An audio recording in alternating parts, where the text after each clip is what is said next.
Welcome to episode 4. This collection of poetry is for Joe. Young, silly people do silly things. And when I was much younger, a friend said, "Hey, there's this girl called Joe who you should meet." So I did. I decided that she should be my friend. Just because. In fact, because she didn't fit in all that well, she needed more friends. We, the collective, became her appreciation society. We had business cards made. I wrote some poetry. As I said, we were young and silly. Joe didn't appreciate it, though, so we had to disband after a few months, and then shortly after, she left.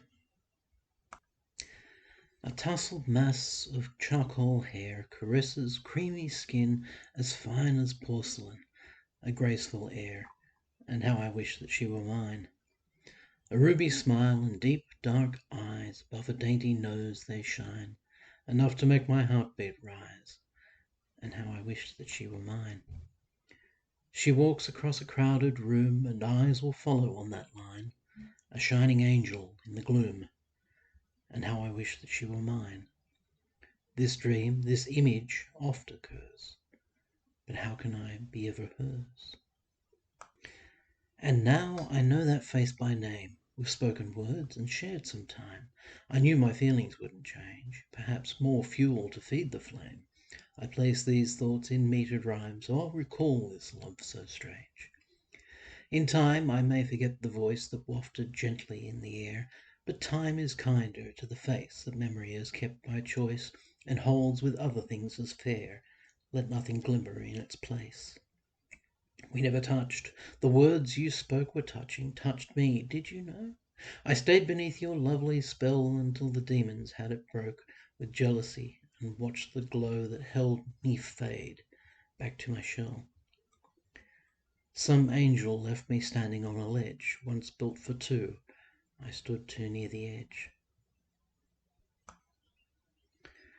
While Handel played on harpsichord, one ear recalled a voice from out the past that played a different tune from memory. That sounds of laughter were restored.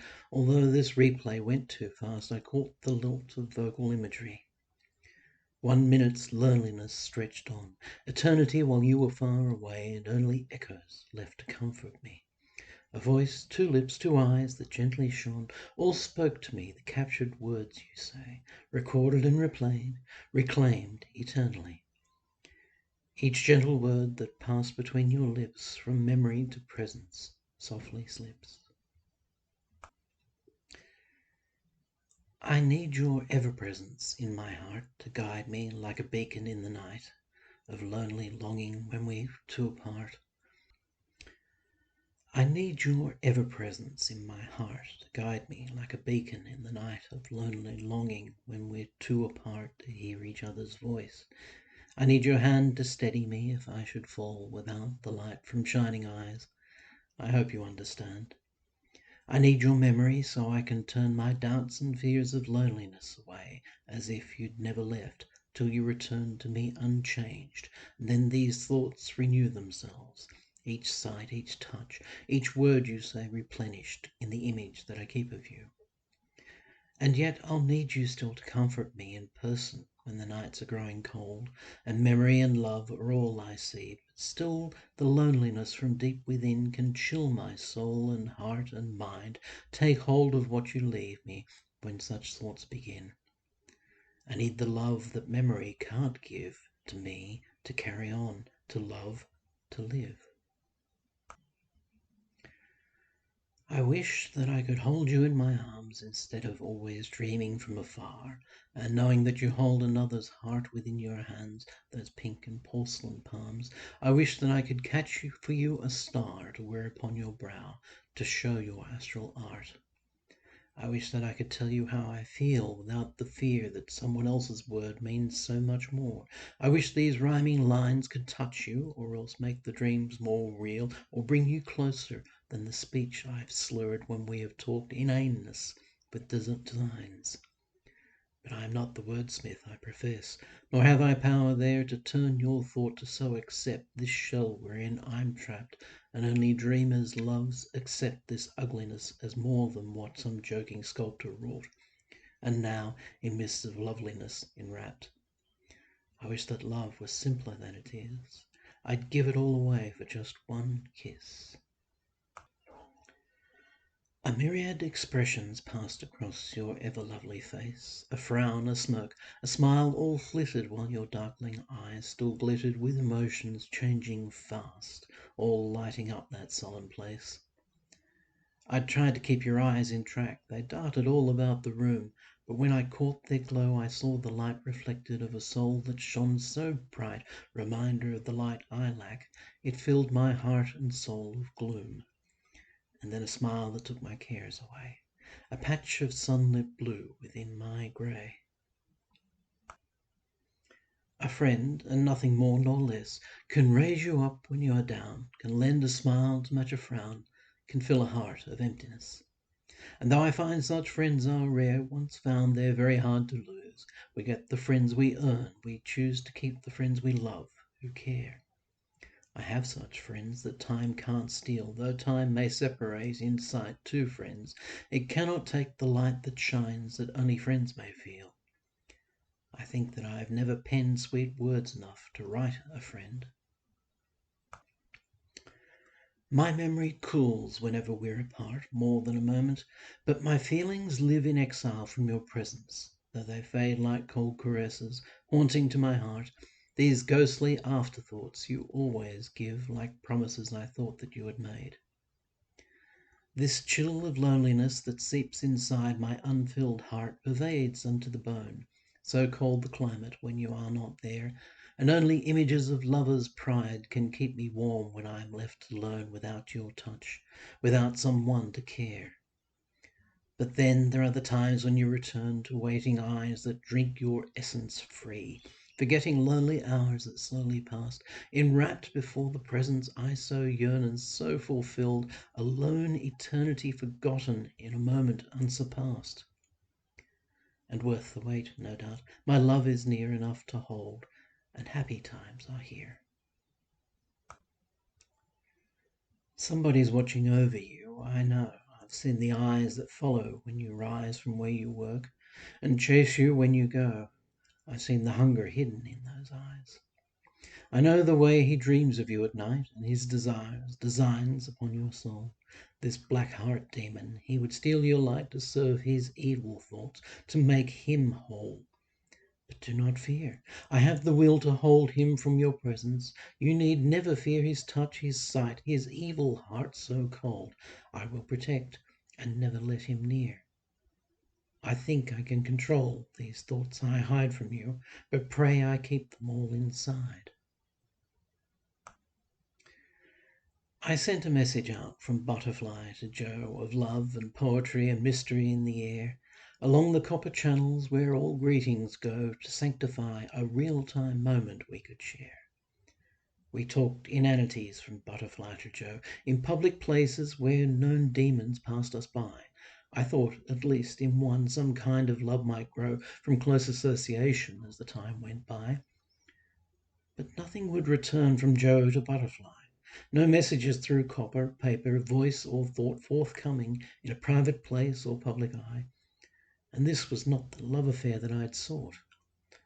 I lie in wait for word from Joe to Butterfly, that something touched your heart, some word, some thought has passed through ether journeys there upon your step to lie. But not in vain, those words of love got through at last.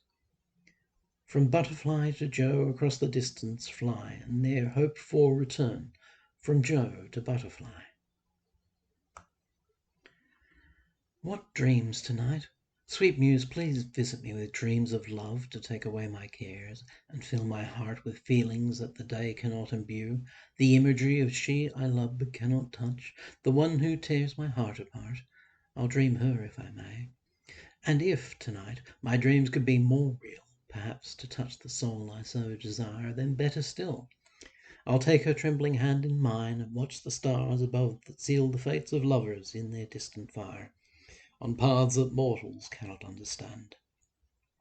But if, tonight, a dream is all there is to comfort me, then dreams are what I'll take to live while I'm in my sleep. Reality, if only dream, for what real life may miss, and in the light of morning when I wake, all conscious thought will still be aimed at she. If, through the day, I cannot touch her heart, then in my dreams we will not be apart. Each morning, as I take my quiet vow of chastity and faith, I think of you. The distances can't change the way I feel. If anything, there's more love for you now than ever felt before. But all I do is sit alone and dream, pretend it's real. As I recall each nuance that I know to be your spirit, or of its effect, I also let the love I have inside corrupt the silence with that inner glow you once gave me, and energies direct themselves, enhancing all the love I hide. I've tried in vain to wrest you from my mind, but that would tear my troubled soul apart. To lose the only thing that I possess, this love for you, the golden chains that bind your image to my memory, my heart, and never then to touch your loveliness. But nothing shakes the vows that I have ta'en, to never love, thus ever live in pain. If love is like a red, red rose that flowers only in the spring, then this, as white as winter snow, must surely be some other thing. For this love, call it what you will bloom throughout the summer's high, where autumn leaves and winter chill can't touch as they go drifting by. My love will cover seasons all. In spring, delights in growth and light. In summer, standing strong and tall, through autumn's wind and winter's night. My love is like great trees that grow throughout the years, not just for show. This coolness in the morning air is reminding me of you, the way its gentle touch is causing goosebumps down my spine, intangible, untouchable, unreachable. It, too, although susceptible to chills, your chilly heart will not be mine. Far in the distance, something orange tries to break away, break through restrictive clouds to show a guiding fairy light, so far unlooked for in the east. Is this some sign of day at last, now come to cheer me up, perhaps dispel this night? The breeze picks at the feeble warmth and carries it away. The fire is too distant still, but nothing tarnishes its sheen, its inspiration. Even you can't send those clouds of grey to hide that lovely light within. You try so hard to screen. So bathe me in the glory of the early morning sun that must prevail against this chill into the heart you shun. These words were never meant for you, too harsh, too lonely for your eyes. But if perchance you find this page amongst the things I leave for you, it may not come as a surprise. My thoughts were never hard to gauge. I'm troubled by the thoughts I find from darker dreams, pervade the day, of what you really feel for me. The demons gnawing at my mind dissolve all my resolve away to face you. That can never be. And so I write these words for you, with no intention to address this envelope, and thereby give away the secrets that you knew, I think, or feared for truth, I guess, but not enough to make you live. I ask forgiveness if I hurt you any more than you did me. Not my intention, just to show defiance now, as I desert my post of love, as you did me. Apologies. The final blow. Too many times I tried to say it. I loved you once, now it's too late. On Monday, I regretted 2 long days on which I could not see your smiling face, and waited all the morning in a daze of expectation, lolling round the place. On Tuesday, always busy, caught a sight but had to run, so many things to do. That afternoon we talked by phosphorlight. I didn't care, enough I was with you. A crowded Wednesday morning, no relief, and not a chance the two of us could meet for reasons left unsaid. I hid my grief, pretending nonchalance. You didn't see it. On Thursday I had all the day to make some plans. We talked. I could not hear your voice. I saw your bright green words that dance and shake. We talked of death, I think, but death by choice. On Friday I avoided you some time and held you distant, troubles on my mind. I formulated words for you in rhyme I could not give. And then I was unkind. On Saturday I felt your presence near, but didn't bother trying to be nice about the way I'd acted. Left you there without a hint I knew of your disguise. On Sunday I regretted every word I'd ever said that caused you any pain, and dreamt of Monday where the past is blurred, so I'd forget and do it all again. Dear lady, if I left you now, would you forgive my forceful ways of recent times? Forget somehow words poorly placed these latter days? If I were now to up and leave, would you be sorry for the past? Apologies if you would grieve, those words were never meant to last. Perhaps another takes my place, already in your tender heart. Perhaps it grows in either case, it changes once we are apart. Let time heal wounds, I could not face sharp edges on a dagger thought. I thrust into your heart of grace, forgive me for the pain I brought. If nothing else, remember me as one who tried to set you free. I haven't been adding much commentary on this. At one point I became aware that Joe was about to leave us. So I had a little time to write more targeted stuff.